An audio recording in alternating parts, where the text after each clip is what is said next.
Welcome to Chit Chat Stocks. Before we get to this episode, we want to talk about our friends at Public. If you're serious about investing, you need to know about public.com. That's where you can invest in everything: stocks, options, bonds, crypto. They even offer some of the highest yields in the industry, like the bond account's 6% or higher yield that remains locked in even if the Fed cuts rates.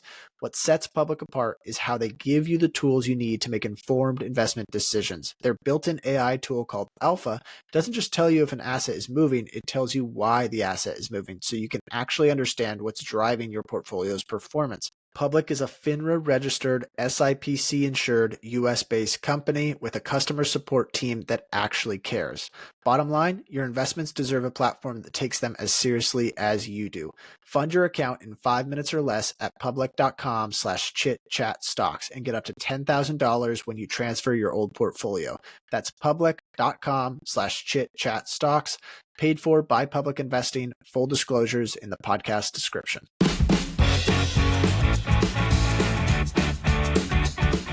Welcome to Chit Chat Stocks. On this show, hosts Ryan Henderson and Brett Schaefer analyze businesses and riff on the world of investing. As a quick reminder, Chit Chat Stocks is a CCM Media Group podcast. Anything discussed on Chit Chat Stocks by Ryan, Brett, or any other podcast guest is not formal advice or recommendation. Now please enjoy this episode.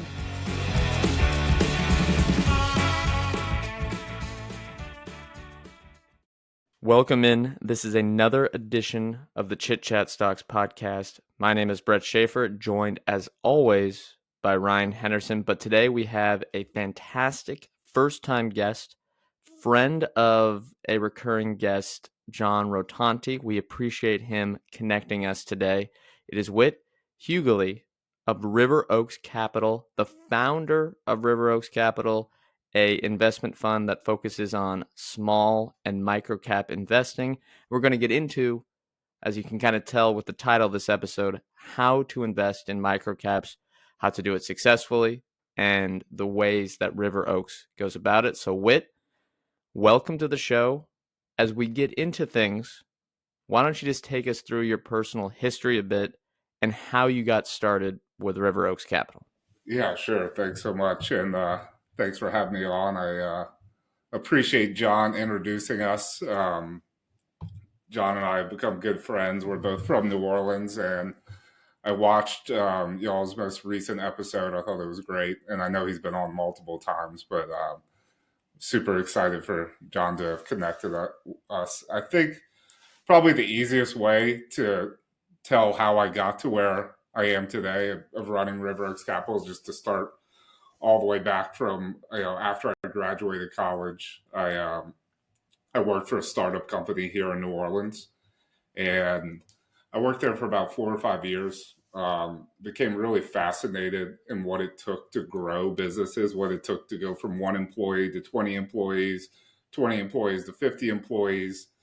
But, along the way, I realized I really needed more background in finance and just a more business acumen. So decided to go back to Tulane here in New Orleans and get my MBA.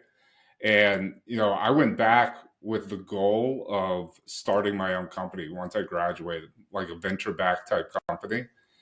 And I think it was the first semester I took an investment analysis course. We read The Intelligent Investor, which is somewhere over my left shoulder here. And I read a bunch of stuff by Warren Buffett, and I was just totally hooked. And it was almost immediately my direction in my career changed. It was like on a dime. It was that inoculation you hear Warren Buffett and other value investors talk about. So I'd say that year I read maybe 50 books on investing. I just could not get enough of it. I ended up getting my MBA and CFA at the same time and moved out to California to work in private equity. And, looking back on it, I got super lucky with my private equity opportunity. It was a pretty large private equity fund, but the deal team itself was not very big. So I got to do anything and everything. I got to visit management teams, do financial analysis, go to conferences, visit competitors. I really got to do everything that you would want to do as far as on the private equity side. And what I really learned when I was doing this is that there's so much more behind investing than just a 10K and audited financials. I really learned the human element side of investing. And, I'll get into it a little more in detail later. But the other thing I was really picking up on is we were investing in what would be considered microcap and small cap public companies, microcap, but they were obviously private. And we were buying anywhere from 30 to 50% ownership most of the time. So the management teams were staying when we bought ownership in these companies. So it was very similar to an analysis you would do when you were buying a public company as well. But I was really starting to pick up on that almost all of our most successful investments, there was an A-plus management team involved. And I'll kind of get into that later.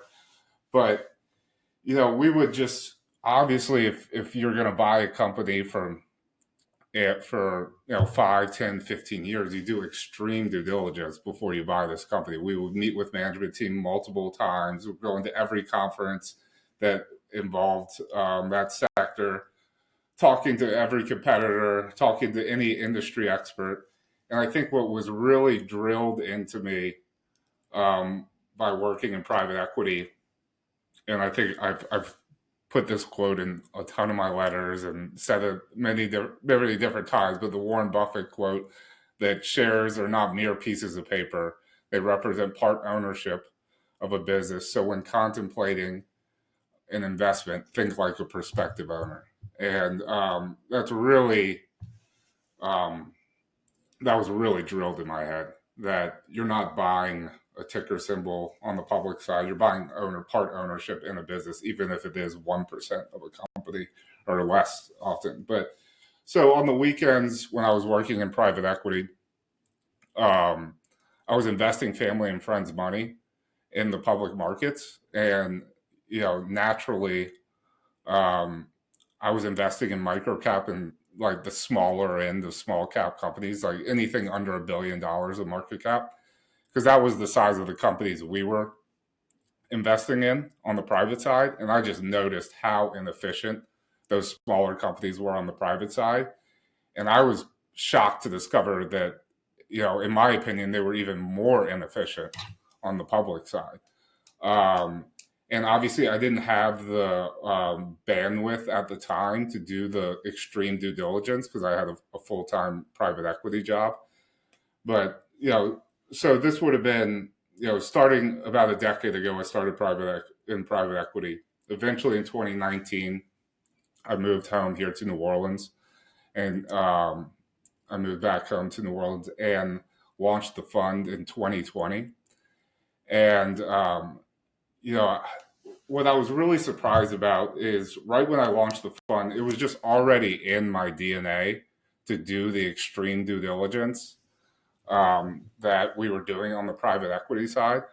So, I talked about it in my most recent letter, but, I had done a ton of work on this $100 million microcap company. And, before buying ownership, it's just, within me that I want to go visit the management team in person. I want to see the headquarters, just see everything, talk to the competitors, do everything we were doing on the private equity side. So I flew out to visit the management team.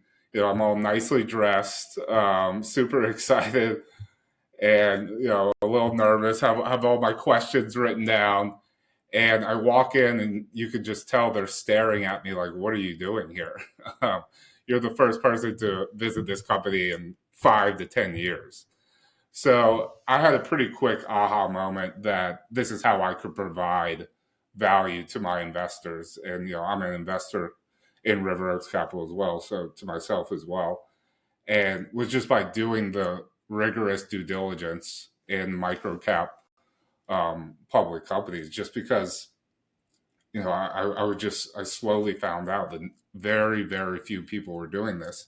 and there's no analyst covering these companies. So it's not as though I'm asking questions that are non-public information. It's just questions that have never been asked to these management teams because no one has ever been there and no one's ever covered these companies. And, so, I mean, the way I think about it is if here in New Orleans, if I was to buy a 10% ownership in a local restaurant, I wouldn't just read the financials and then just buy 10% ownership in the local restaurant. I would want to go meet the management team. I would want to go see what the other competing restaurants are like, see the other owners of the company.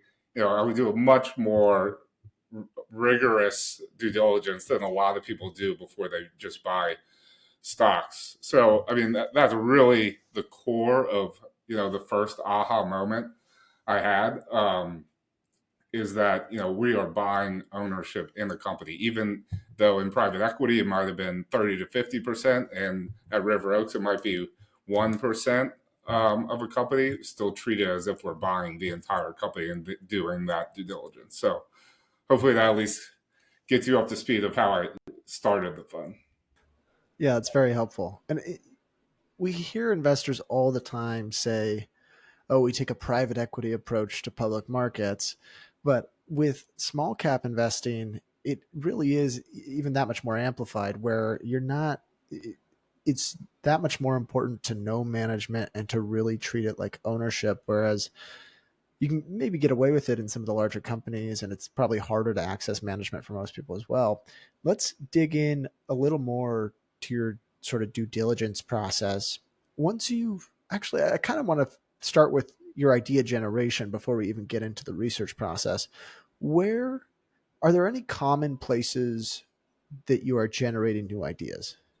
Yeah, I think probably the most interesting thing about or not the most interesting thing, but the thing that makes it quite difficult is that they are very hard to screen for. There's always something quirky within the business. There might be something on the balance sheet, some asset they own on the balance sheet. Just there's always very infrequently is it just like a clean, okay, this is trading at 5 times earnings. It's generating a 20% return on free cash flow. It's very hard to screen for. So for me, I've developed a network of other microcap investors that I bounce ideas off of. I go to conferences. But I would say almost all the idea generation I've had is from just traveling around, visiting other companies, asking them about their public competitors. And, once I find an idea that I think is super attractive, I'll reach out to about 8 to 10 other of my microcap investor friends and say, hey, I just found this attractive idea. And then they're willing to share an attractive idea they found. And then, I mean, you can also just do it through brute force too, just going A through Z through the OTC markets and, the lower end of the NASDAQ market. And, that works as well. It's screening I've had almost no luck with. It's just not clean. It's not like larger companies. So that's really where the idea generation comes from. But then, going into the second part of your question about the due diligence. So I mean, as I said, it was just in my DNA to immediately, before I bought ownership in a company, I wanted to visit the management and team in person. I wanted to deeply understand the industry. I wanted to get to know all the competitors. I wanted to talk to the other major shareholders. And, I quickly realized, as I already mentioned, that this was something that basically no one else was doing, or very few investors were doing. And, I think this provides value to my investors in one of two ways. I mean, the first way is, I guess you could say, provides value. You screen the company, it's trading at 5 times earnings, or it's 50% of book value. You're ecstatic to buy ownership in the company. You can't believe how cheap it is. And you get on a plane and you go visit the management team. And within 5 minutes of the visit, you realize this company is totally uninvestable. They are solely concerned about their salary, the board fees, and then what happens with the rest of the free cash flow of the business. They care very little about. They're just not aligned with investors at all. And unfortunately, this is a large part of the microcap companies. And you can kind of get away with it because there are no eyeballs on the company. You know, a company that I visited that no one else has visited in 5 years, they could probably expense things through that they aren't supposed to expense, raise board fees. So I think the first way it provides value is just kind of getting rid of those companies that you should never invest. You would have a 0% chance of ever making a good return in.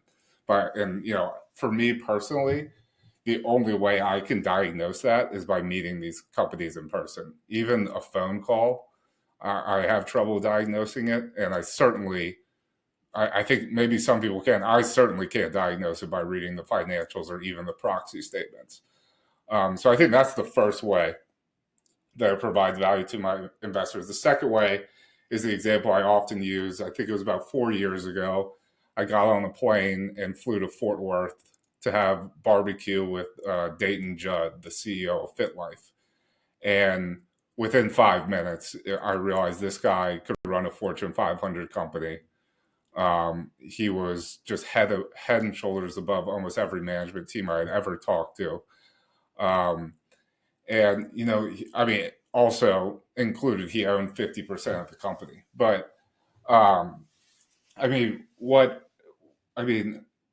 so that's really how I feel the second way I could provide value to my investors is getting on a plane and finding these undiscovered gems. Because once again, by reading through the financials of FitLife, it was trading at about 7 to 8 times earnings at the time, but it had a really rocky past, and Dayton had come in and taken over the company in 2018 and just completely turned it around. But you really couldn't see that turnaround yet in the financials. You could see that it was turning around, but it wasn't until I met Dayton I was like, oh, this has the potential to be an absolutely incredible investment. And the way I really diagnosed that is when I sat down with Dayton.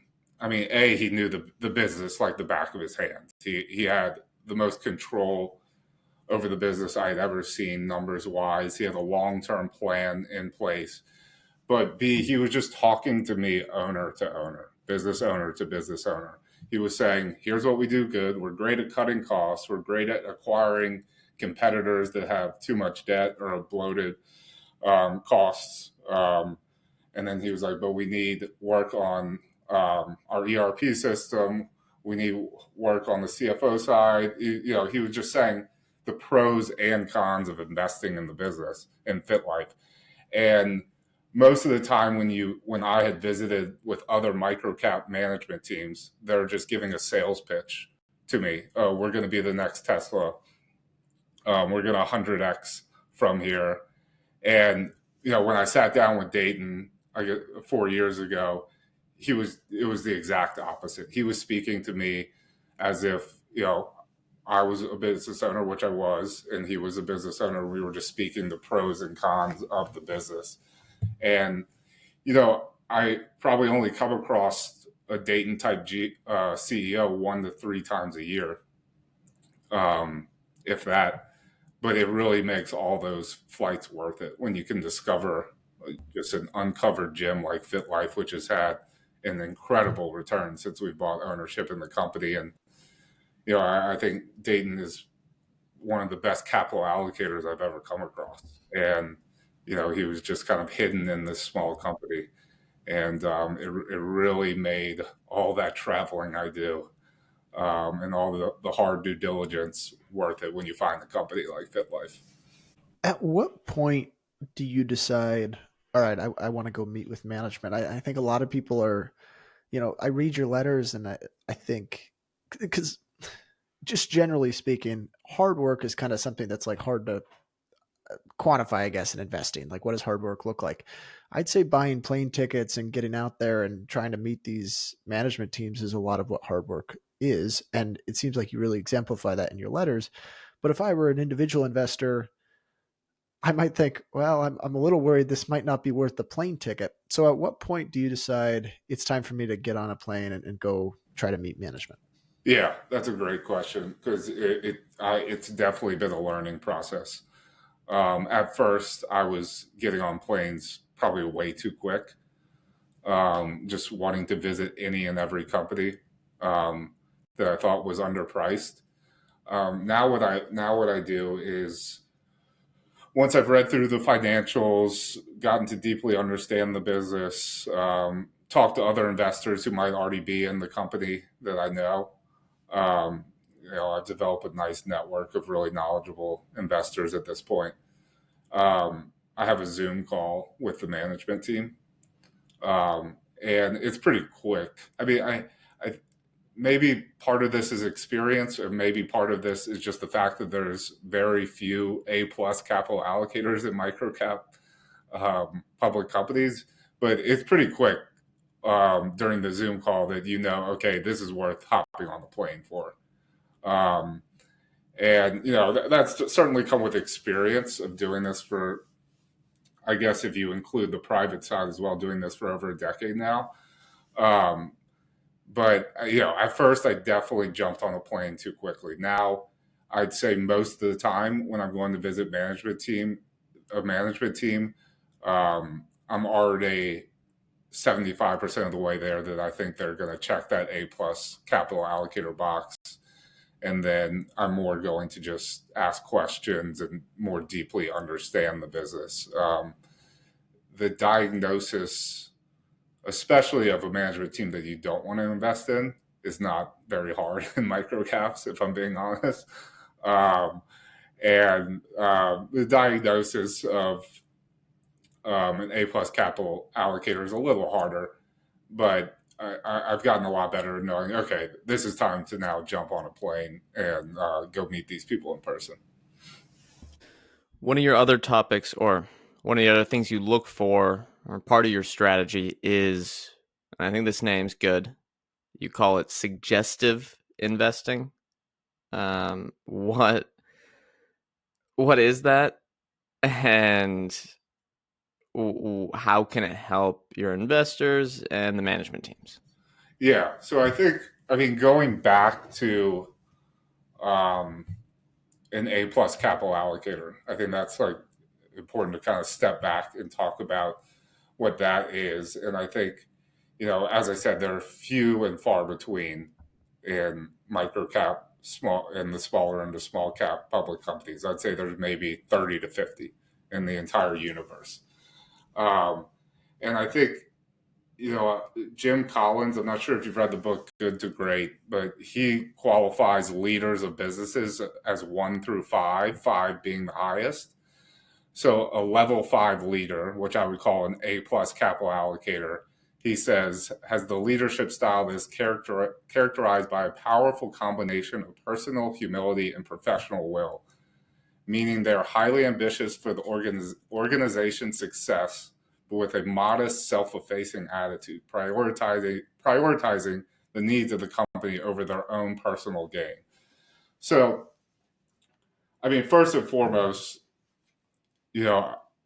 we're not going to buy ownership in a company that doesn't have an A plus capital allocator alongside of it, unless it's just an extremely one-off, deep value situation. But going back to your question on suggestivist investing and why I brought up the A plus capital allocators is what I've noticed is some of these A plus capital allocators are incredibly good at running the day-to-day operations of their business. They're incredibly good at reinvesting cash back into their company whenever there's areas of above market return rates that they can reinvest their cash in.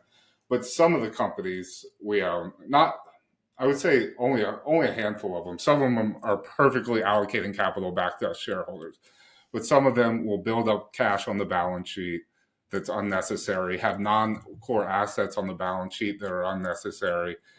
And, what I realized was just because microcap markets are inefficient now, if you look at the valuations of microcap companies compared to the S&P 500 or even private companies, it's extremely inefficient, and some of that's warranted. As I mentioned, some of these companies are uninvestable, but there are some undiscovered gems in there.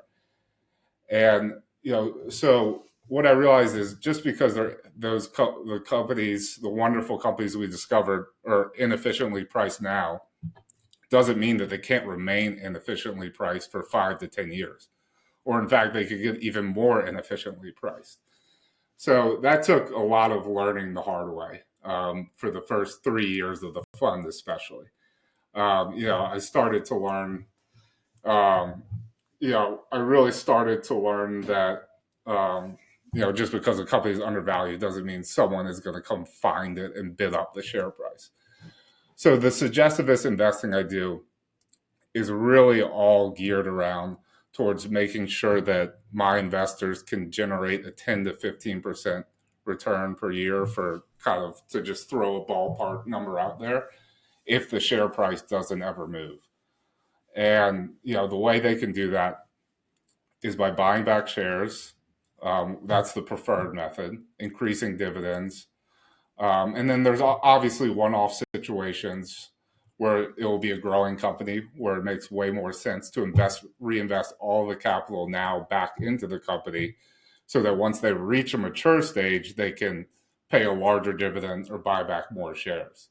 So what I was observing is that a lot of these microcap companies were getting frustrated by the fact that their share price was undervalued. And instead of being frustrated, I thought, it makes a lot more sense to capitalize on this opportunity. There's no other area in any public market where you're going to find an opportunity where there's a wonderful business trading at 50% of fair value. So if you buy back shares of that business, you're basically turning $1 into $2 immediately. And it's just such a layup capital allocation opportunity that instead of getting frustrated, the management teams should be taking advantage of. And so what I've been doing the last 2 years, really, I'd say maybe it started 2.5 years ago, is when, every year I try to visit the management teams, or I do visit every year the management teams of companies we have ownership in, and talk to them quarterly. And, I guess I can give you a tangible example. Recently, I visited a company we own that had $50 million of cash on the balance sheet, or right around there. And what they were trying to do was acquire another company. And the acquisition price looked like it was going to, they hadn't yet acquired a company, but it looked like the acquisition price was going to be around 10 times earnings if they were to acquire another company. And their stock was trading at 5 times earnings. So I flew out to visit management team, and actually another major investor came with me. And, we gave them a pretty quick pitch of, instead of buying another company at 10 times earnings, why not buy a large percent of your ownership, or a large percent ownership in your company at 5 times earnings? And, you could just see it kind of slowly clicking in their head that, yeah, that probably does make more sense. And a week later, they announced the share buyback program. So I've been pleasantly surprised at how receptive a lot of these management teams have been to buying back shares. I think part of it is the fact that a lot of these companies we've owned for almost 5 years, or over 5 years now for some of them. So they know I'm not suggesting this to just get the stock price to bump so then that we can sell the company. They know that this is what I think is best for long-term shareholders. And what really changed my mind is a company we own, medical facilities. For the first 3 years of running the fund, I had this thought in my mind: microcaps are super illiquid, so it's going to be really hard to buy back shares. It's just a pain, and maybe it does make sense to build up cash on the balance sheet or just pay out a dividend. And over 2 years, medical facilities, which is only a $200 million or sub $200 million market cap, has bought back 50%, or is on pace to buy back 50% of their shares. So it's really changed my mind that if you roll up your sleeves, you can go out and buy back a ton of shares in microcap companies. And sometimes it requires getting on the phone and literally calling large shareholders or doing a tender offer. There's various unique ways you can do it, but that's really the gist of my suggestivist investing. And by no means am I trying to be confrontational. If that was ever a situation, I wouldn't buy ownership in the company. And by no means am I telling them the way to run their day-to-day operations of the business. If it was a bank, I wouldn't tell them you should be lending to this person or anything of that nature.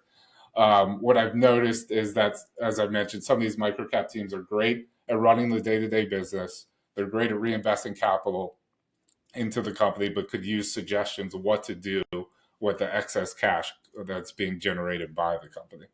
All right, listeners, we've got a new sponsor here at Chit Chat Stocks, and their name is Blue Chippers Club. Blue Chippers Club was recently started by two friends of ours with the goal of building a tight-knit community of stock-focused investors. Inside this community, everyone gets to share and break down their portfolios, pitch stocks, receive feedback, and participate in weekly calls.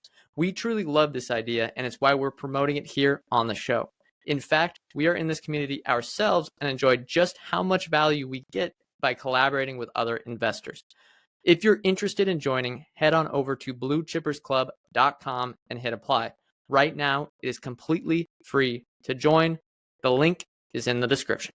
All right, if you're serious about investing, you need to know about public.com. That's where you can invest in everything: stocks, options, bonds, crypto. You can even earn some of the highest yields in the industry, like the 6% or higher yield you can lock in with a bond account.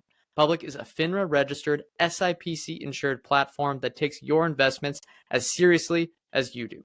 Fund your account in 5 minutes or less at public.com/chitchatstocks and get up to $10,000 when you transfer your old portfolio.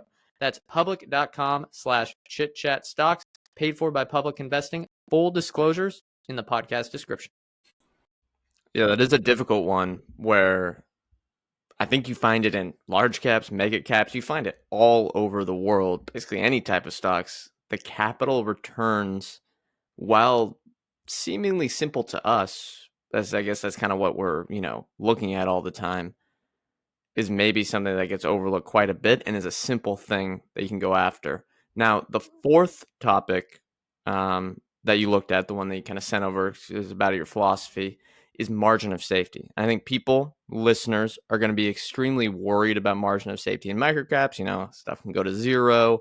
You have things that maybe are overlooked. You're not investing in Amazon and Google here. What do you look for in a margin of safety? Is it balance sheet? Is it management team? How do you analyze that and help protect the downside for your investors? Yeah, I think it is. I always knew it was important because I think Warren Buffett always suggests reading, I believe it's chapter 20 of The Intelligent Investor, which is all about margin of safety. Seth Klarman rewrote, I would say a modern version of The Intelligent Investor that's all about margin of safety. So I always knew it was important. I'm really discovering how incredibly important it is, because in microcaps, maybe it's just because this is the area I invest in, but it seems like there's a disproportionate amount of unpleasant surprises that happen. And that's just the nature of doing business. Businesses are run by human beings. We're all going to make mistakes. And that's just the nature of what's going to happen. So, what I'm really looking at is free cash flow to equity yield. And, if they have excess cash on the balance sheet, great. And, your margin of safety, I require less of a margin of safety if it's just an A+ capital A plus capital allocator like Dayton Judd. But even then, I want to be buying it at 65 to 70 cents on the dollar. And then, for some of these lesser quality companies, 50 cents on the dollar. And, I think what I've discovered and, what I've written about is, two mistakes that we've definitely made were two companies, both BB's and Galaxy Gaming, where kind of worst case scenario happened in both. And in BB's, we were actually able to make about a 30% return in a year. And Galaxy Gaming, we got our money back. And, what I realized is microcap markets are really the only area, at least in the US, in public markets, where a company can go down 30% for reasons totally unrelated to the underlying business. So if you deeply understand this company better than anyone else, and it goes down 30%, you could get on the phone, call the CEO, just make sure, okay, I'm not missing any. I mean, obviously there's only so much they could tell you, but I'm not missing anything here. You just know that it went down 30% because of some forced seller. Like, for instance, in Galaxy Gaming, there was a large shareholder who owned, I think, 5% of the company, or maybe 3 to 5% of the company. They went through a divorce. One side of the divorce decided the next day to sell all their shares. So it's really the one area in public markets where you're able to average down on your cost basis and increase your margin of safety without anything materially negative happening to the company. And that's the only reason we were able to generate decent returns on BB's and Galaxy Gaming, is we were averaging down at times when it just went down 30 to 40% on a forced seller. And so to answer your question, margin of safety is extremely important, especially in microcaps. And I'm really thinking of it, wanting to buy even wonderful companies at a 5 to 7 PE ratio. And then you'll oftentimes, like, for instance, certain community banks we own had more cash on the balance sheet than the entire market cap of the company. You can find some areas where there are extreme margins of safety, but at the same time, you're probably going to be, there's going to be a disproportionate amount of mistakes as well, because that's just the nature of small businesses. So, I mean, I think that is, BB's and Galaxy Gaming are good examples of how you can average down along the way. Basically, worst case scenario can happen, and you could still come out all right. You gotta make sure that when the stock price does go down, that you continue to buy ownership. And also the second part I'll add is just avoiding debt. Companies with debt at all costs. Almost every microcap company, or at least a vast majority of them, are going to have variable debt. They're going to have not great covenants, and you can get in trouble real quick. So looking for companies that have zero debt as well, and I would include that as part of the margin of safety. So you can kind of get that original Ben Graham style. Okay, I got half times book value. I have really clean balance sheet here, and that's what can, if the suggestive investing, the management stuff, the business quality doesn't turn out like you think, well, that balance sheet can help you, not have a position go to zero. Yeah. And I think suggestive investing is important. If they're buying back shares as it's going down, averaging down is incredibly important, as long as it's, on information that's immaterial to the company. But yeah, you can find some significant companies that have significant margin of safety. I mean, going back to FitLife, I think when we bought it, it was trading at 5 times earnings, which is just an extremely cheap valuation once you get to deeply understand the business. So I think, if you're hopping on planes, going to visit management teams, deeply understanding the business, and have an adequate margin of safety, you can make some pretty phenomenal returns in microcaps. But there's a lot of risk out there as well. All right, we want to get into one of the companies in the River Oaks portfolio, but before we do that, I guess I have one question on this suggestivist strategy. What does when you're looking especially for them to start allocating to buybacks, I guess my first question is, why are they typically not doing it, or not to the degree that you think they should? Is it just them being so focused on the operations that they don't think about it? And then the second question is, what does that look like? Is that like you just pitching their own stock to them essentially? Yeah, I mean, yeah, to get the first part, I think they're so honed in on the operations of the company that they're just not thinking about what's the most efficient way to return capital to us shareholders. So oftentimes they'll be paying a dividend, and if they're trading at 50% of fair value, it's like you could literally double your dividend by buying back shares here in the long run. And yeah, it really is as simple as pitching their own company back to them, which is a little bizarre thing to do. But yeah, it's the example I gave you, and I've done it for probably 5 companies out of the 15 that we own, where I'm going to them and I'm saying, even using conservative valuation metrics here, you're trading at 50% of fair value. And unless you think there is some capital allocation opportunity out there that's going to generate 20 to 30% returns on invested capital, I think it makes the most sense to just buy ownership or acquire your business at 5 times earnings. And once again, I've been pleasantly surprised at how well that's gone, because I think, I've written about in various of my letters, but due to passive investing and various other reasons, microcap markets seem to be getting perhaps even more inefficient, or at least staying as inefficient as they are. And I think that will change eventually, but in the meantime, I'm just trying to really push for them to capitalize on this inefficiency instead of getting frustrated over it, because I really think that you can generate a 10 to 15% return for all shareholders by just buying back your own stock, and that certainly is not the case for most mid cap and large cap companies. They're buying back their stock at 15 to 20 times earnings, and just because it's more tax efficient than paying a dividend.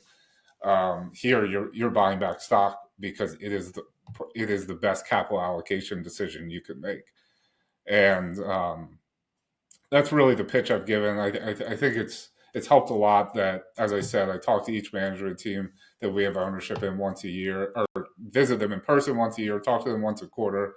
So I developed a deep relationship with a lot of these management teams. So it's they know that I'm pitching it for the right reasons. And almost every company we own, they own a large percent of the company too, the management team and the board.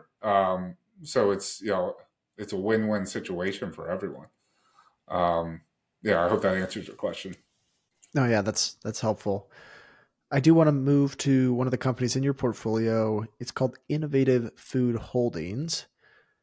Maybe can you give a little bit of just a synopsis on a brief description on what the business does and how you came across it? Yeah, sure. I think it's super important to understand the industry before you can really understand Innovative Food Holdings. So the food distribution industry, much similar to many distribution industries, is divided into 2 categories. You have broadline distributors, and that is dominated and consolidated by 3 major competitors: Cisco, U.S. Foods, and PFG, which are the trucks you see driving up and down the highways. And they're delivering food to everywhere you consume food except grocery stores. Grocery stores have their own separate distribution channels. And then, so I guess the best way to think about Cisco, US Foods, and PFG is they're the Walmart of food distribution. They're going to deliver you the bulk things a restaurant needs: rice, beef, all of that type of stuff. And then on the other side, you have specialty distribution.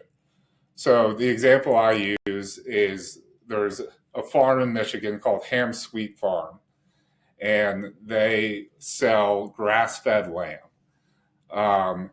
And it's just not worth the time of Cisco, US Foods, or PFG to develop a relationship with a grass-fed lamb farm that has doesn't sell, in bulk or anything of that nature. And that's where these specialty distribution companies step in. So typically these specialty distribution companies are local. Like in New Orleans, here in New Orleans, they would have a specialty food distributor that only delivers to New Orleans restaurants and cafeterias. And it's very fragmented.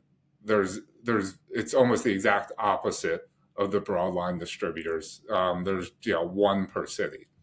And that's really where Innovative Food Holdings steps in. Is they're really the only nationwide specialty food distributor. There's Chef's Warehouse, but that's still even more closer to a broadline distributor than a specialty distributor.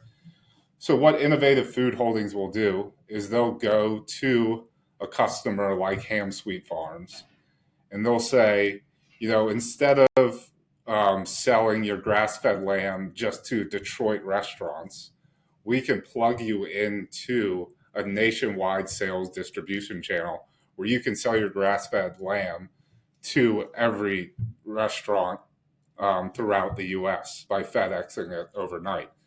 And the way they've done that is by developing relationships with the broadline distributors.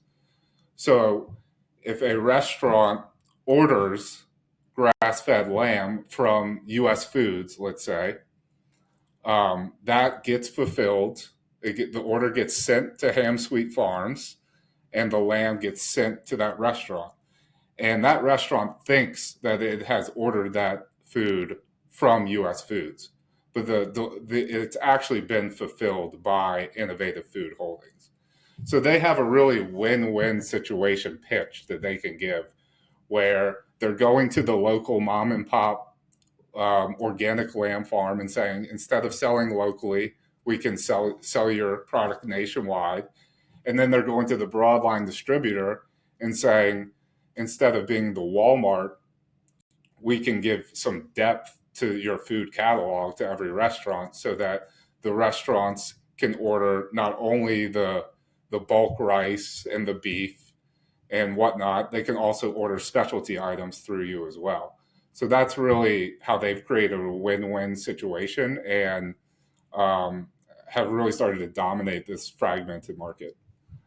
FinChat.io is the complete stock research terminal for fundamental investors. They have robust financial data on more than 100,000 stocks globally. That includes more than 10 years of income statements, balance sheet, cash flow, and even company-specific segment and KPI data. Want to see Amazon's advertising revenue? FinChat tracks it. Like to track NVIDIA's data center business? They've got that too. The breadth of FinChat's segment and KPI data is truly one of a kind. You can go to finchat.io/chitchat to get 15% off any paid plans. If you sign up today, you will automatically get 2 weeks of FinChat Pro for free, no card required. Again, that's finchat.io/chitchat. The link will be in the show notes. I see the stock price. It was at, I'm just kind of looking at a random place on FinChat here, 20 cents maybe in 2022. Today we're at over $2. What happened? I hear management had a thing to do about it. I think this is a good example maybe of how management can be very impactful in microcaps. Take us through that story. Yeah, sure. So I think it was about 5 years ago. The prior management team decided they wanted to get into e-commerce and sell gourmet cheese and also like food delivery kits online direct to customers' houses. So they weren't selling to or they were still selling. They still had the core business, but on the side, they had this e-commerce business that was going from warehouses directly to people's houses. It wasn't going to restaurants or anything of that nature. And over 5 years, they lost $12 million doing this. And it just became a complete disaster. And I'd say it was about 2 or 3 years ago, actually a good friend of mine, Denver Harris, who's a large shareholder, started to write, I guess activist letters, for lack of a better word, just, pretty much saying you've gone astray, focusing in on e-commerce here, because they also had to buy warehouses as well for these e-commerce businesses. So it turned an asset-light company, the delivery of Ham Sweet Farms to a restaurant. All it takes is FedExing overnight. There's no capital involved at all. And then it took an asset-light business, it turned it asset-heavy, and also took an e-commerce business that was losing $12 million a year. So eventually, an activist campaign started. The board basically completely turned over. James Pappas became chairman of the board, who has a deep expertise in the food industry.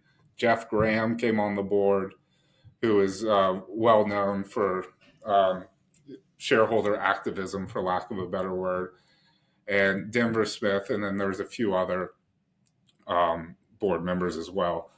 But the board now owns 50% of the company. And, their major move was bringing in the new CEO, Bill Bennett, about 2 years ago, when the share price was, what you read, 20 cents per share, or right around there. And Bill comes from a corporate background. He worked at Walmart, a few other places, SC Johnson, and his last place was Kroger. I think at first there's always concerns about someone with a corporate background coming into a microcap company that is more entrepreneurial and eat what you kill, for lack of a better word, in nature. But the reason Bill was leaving Kroger is for that exact reason. He wanted to either get into a startup company or get into a situation where he could eat what he kills. And so what he's done since taking over has been truly amazing. I mean, first things first, he did the obvious of divesting the e-commerce business, getting rid of the non-core assets. They had a warehouse in Pennsylvania, so he sold that warehouse. But when he stepped in to the business, what he saw was this was probably the best or most shareholder friendly microcap board, and throughout all of microcap companies. The top three, the three board members I mentioned, all have funds. They have plenty of capital if they needed to reinvest in growth. But he saw that the core business was actually extremely, had quite a good bones, as he puts it. And he from his deep expertise already being in the food industry, he's like, this core business really has some value here. So once they divested the e-commerce business, reduced headcount, reduced every check that was going in and out the door the first year, Bill looked at. He gave the example that they were paying $300 to cut the lawn of some place that was a tiny little lawn, and even that he reviewed and cut out. So he completely revamped the business, and the last piece he did was also raise prices, which was, you'll notice when these A+ capital allocators come in to microcap companies, such Bill, which I would 100% classify Bill as an A+ capital allocator. It actually reminds me a lot of Dayton Judd at FitLife. There's a lot of low-hanging fruit that they can get rid of quick, and they had on the the good bones side of the business, the asset light delivery side of the business, they hadn't raised their prices that they were charging since inflation had happened. So, I mean, that was just a simple fix of, all right, we're not really raising our prices. We're just catching up. They were still charging 2019 prices, not factoring in the rampant inflation that had happened. So Bill returned it back to its core business. And I mean, really from there, it's gone from a turnaround story to really starting to grow nicely again. And where I stepped into the investment was I met Bill in person about a year ago. Got to know him quite well, was exchanging phone calls. I realized, this guy was one of those 30 to 50 A-plus capital allocators that are out there in the microcap industry. But I was still kind of sitting on the sidelines watching the turnaround story to see how it happened. And I think about, 4 or 5 months ago, the board reached out and said they were trying to raise capital.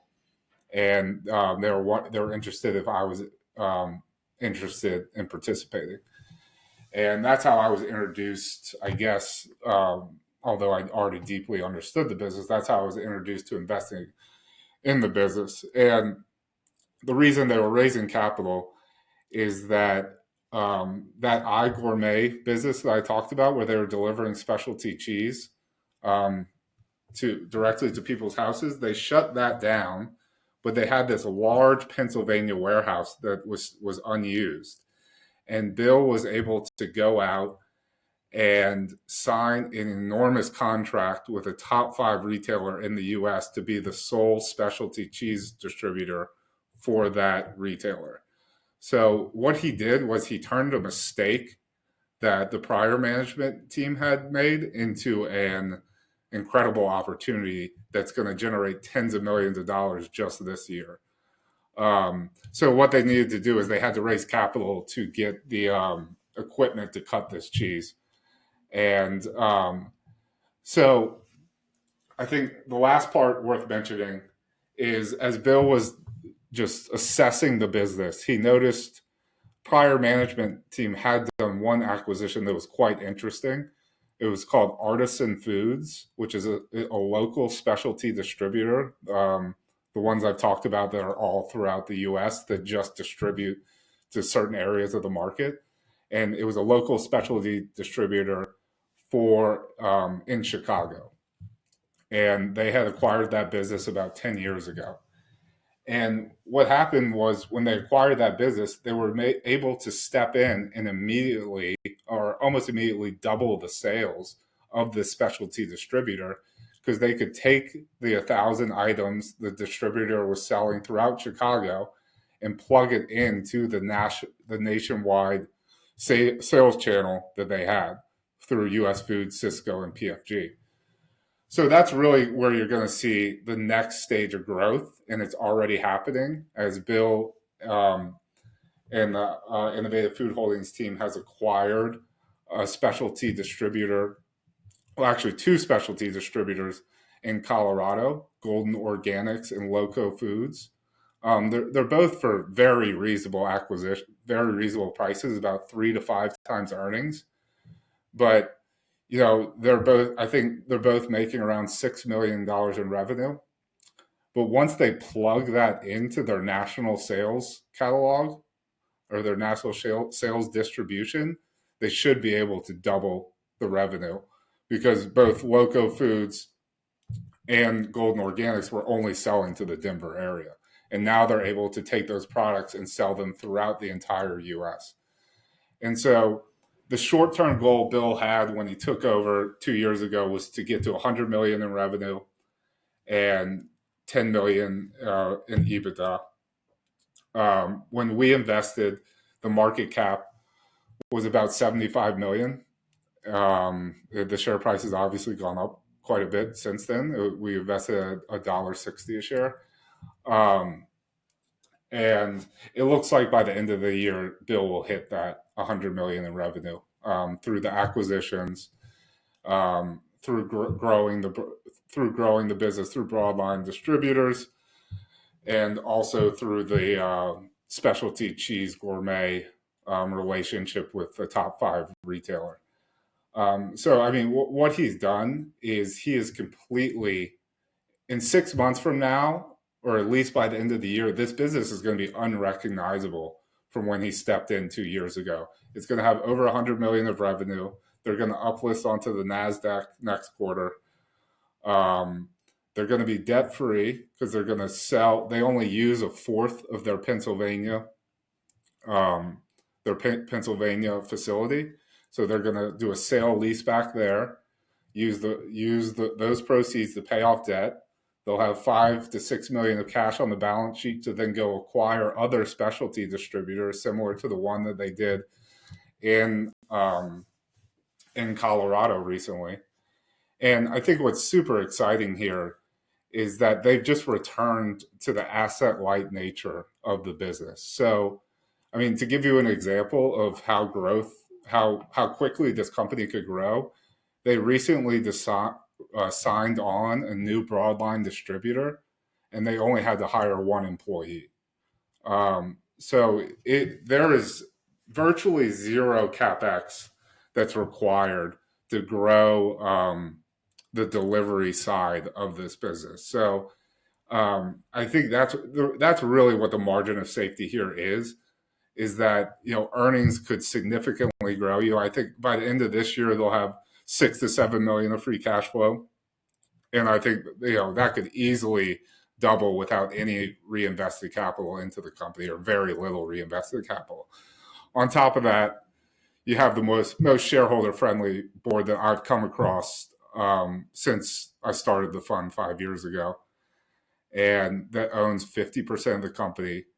And the chairman of the board, James Pappas, his family owns a lot of restaurants throughout Texas. I think there might even be a few in Louisiana. And he's on the board of quite a few food-related companies. So they're going to make the most logical decision for us shareholders going forward, too. It is a really well-aligned situation with an A-plus capital allocator that is, and I think it's a theme that I didn't really get into much here, but I think what makes it super interesting when you find these inefficient niche markets, like specialty distribution, if you plug in an A-plus capital allocator like Bill into these markets, almost always their competitors are going to be C-minus management teams that are just trying to collect a 9-to-5 salary. They don't really care about what happens with the excess free cash flow, or they're not. So someone like Bill can just run circles around the rest of the management teams in these industries. And, you're going to see him start to acquire a lot of his competitors at 3 to 5 times earnings. I guess they're not even competitors, but specialty distribution companies at 3 to 5 times earnings. And, it's the situation's developing nicely. And I'm super glad that we were able to invest quite a lot of capital all at once about 5 or 6 months ago. You mentioned earlier that you try to find situations in the small cap world where you don't need necessarily that multiple re-rating to generate a good outcome. But if that does happen and you do get some multiple expansion, how much leash do you give the companies that are in your portfolio that are doing well, but the multiples expanding? It's a little uncomfortable because you're kind of like juggling the forward returns with the success you've had so far and how good the business is. I guess, how much leeway do you give those companies? Yeah, that's a really good question. I think out of all the investing books I've ever read, which is hundreds by now, I think, I've never heard a good answer of when to sell. I've never really heard like this, a formulaic type approach of when to sell. But for me, what I think about is I always want to be holding companies, ownership in companies that can continue to generate a 10 to 15% return for my investors going forward. So I have a list of 3 reasons I would sell a company. And the first reason is the valuation gets so high that it would be a disservice to my investors not to sell. It's just, even if they hit a home run, we would only get a 5% return going forward. The second is if it turns out the management team is dishonest or just incapable, but mostly dishonest. And the third is if they just take a complete left turn. If we invest in a company that does restaurants and they say, actually, we're going to start building water parks from here on out. If they just completely change their mind. So that's the three reasons. But yeah, I think your question's super important, and something that I'm always trying to keep track of is, can we generate at least a 10 to 15% return going forward, even if the business has significantly increased in price. So, if you think of a company like FitLife, that I keep talking about, but it's increased about close to 100% since we bought ownership. But I think the intrinsic value of the company has increased 100% as well. So it's it's a very much monitoring how much the price of the company has grown versus how much the intrinsic value has grown, and looking at the returns we could generate going forward. I'm not like a never sell person. If it gets to a valuation that's crazy high, I will gladly move on to the next idea. All right, I think that wraps things up, but I have one final question. Maybe Ryan can add some if he has as well. Portfolio management, position sizing. I think if we bring it back, to the broad microcap discussion, maybe it's different than someone that's investing in these large caps, or maybe it's obviously different than an index fund investor. How do you do portfolio management, position sizing? How many positions do you like to run with? Cash position? Maybe take us through, some bullet points there. Yeah, so I got super lucky here. This guy who I guess I would consider my mentor, at least, or my sparring partner, someone that I can exchange thoughts and ideas on. His name's Hugh Evans. He ran the Microcap fund for T. Rowe Price for 30 years, and ended up moving back to New Orleans a couple of years ago. And we definitely talk about companies that I'm considering investing in, but this is the subject that we talk about by far, that him and I talk about by far the most, is thinking about position sizing, thinking about how many companies to have in the portfolio, that type of, I guess, portfolio construction. So for me, I'm almost always have 8 to 10% in cash. And if a COVID-like situation happens, I'm more than happy to bring that down to below 5%. But it helps me sleep easier at night, having 8 to 10% in cash. And B, going back to what I mentioned earlier about the margin of safety, we could capitalize on those times when microcap companies are indiscriminately sold off for reasons unrelated to the business. So I always like to have about 8 to 10% in cash. I foresee going forward the fund always having 10 to 15 companies. That's kind of just where I feel comfortable with. And 15 is about the max of management teams I can keep up with personally per year visiting. And I feel like there's plenty of diversification at 15 companies. If anything, I could see it getting closer to 10 companies as we continue to grow.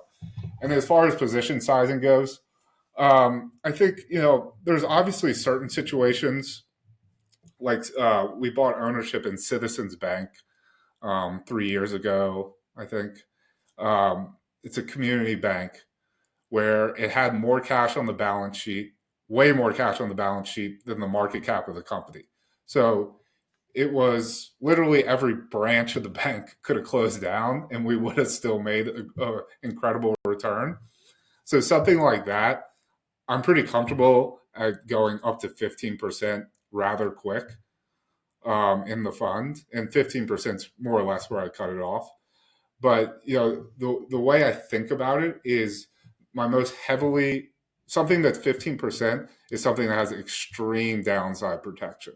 So the highest weighted companies in the portfolio are the ones with the most downside protection, where I feel like even in the worst case scenario, we would at least get our money back. And then when I'm thinking about companies that are more on a growth trajectory, such as Innovative Food Holdings, I kind of buy a little slower. And that was definitely a mistake I made early on, where I would get super excited about a company, do a ton of work, and feel like, well, since I've done all this work, I need to make this company at least 10% of the portfolio. And for Innovative Food Holdings, right now it's about 6% of the portfolio. And, obviously, unfortunately, the price has run up about 35% since we bought it. But as I sit back and continue to watch the growth progress, I have no problem making that 10 to 15% of the portfolio, but that's going to be in slower increments. So that's how I'm thinking about it, is when you just have like a Ben Graham type Citizens Bank and opportunity that I talked about, I have no problem making that up to 15% of the fund, just because I don't think there's any way, aside from an asteroid hitting or something like that we're going to lose money. For something that's more a little more growth oriented, a little more reliant on the future, I'm more slowly buying ownership. And that's been a progression I've made over the last 5 years. I used to kind of do it the opposite, and then they would miss a quarter or something would happen, share price would go down, and I wouldn't have enough cash to continue to buy ownership. So, with companies that have more, the growth is ahead of them, or the growth is more in the future, I tend to more slowly buy it. But I'm still would be fine in the long run having Innovative Food Holdings be 10 to 15% of the portfolio. Yeah, it's something we've talked about here as well, and maybe learned about, is if it's a growth company, if it's something that the thesis has to develop over time, the company can almost make it into, they can, by their stock price, by the business performance, tell you that they deserve to be a larger position in the portfolio, but maybe at the beginning, not so much. All right. Appreciate it, Whit. Thank you for taking the time today to join us. Where can listeners find you and more information about River Oaks Capital? Yeah, I really appreciate it, Brett and Ryan. That was a very fun conversation. And I've always enjoyed listening to y'all's podcast. I've been listening to it quite a few years now. I think you actually pitched a couple of stocks that I bought ownership in years ago. But I think the easiest way to find me is just on our website. It's riveroaks-capital.com. If not, you could just find me on Twitter at my name, Whit, W-H-I-T, last name Huguley, Huguley, which will have a link to the website in the bio, or feel free to email me at whuguley@riveroaks-capital.com. All right. And the River Oaks Capital website will be in the show notes for anyone who wants to check that out. But as well, a quick Google search should help that as well. Let's hit the disclosure. We are not financial advisors. Anything we say on this show is not formal advice or recommendation. Ryan, I, or any podcast guests may hold securities discussed in this podcast, may have held them in the past, and may buy, sell, or hold them in the future. Thank you to Whit for joining us. Thank you to the listeners for tuning in once again, and we'll see you next time.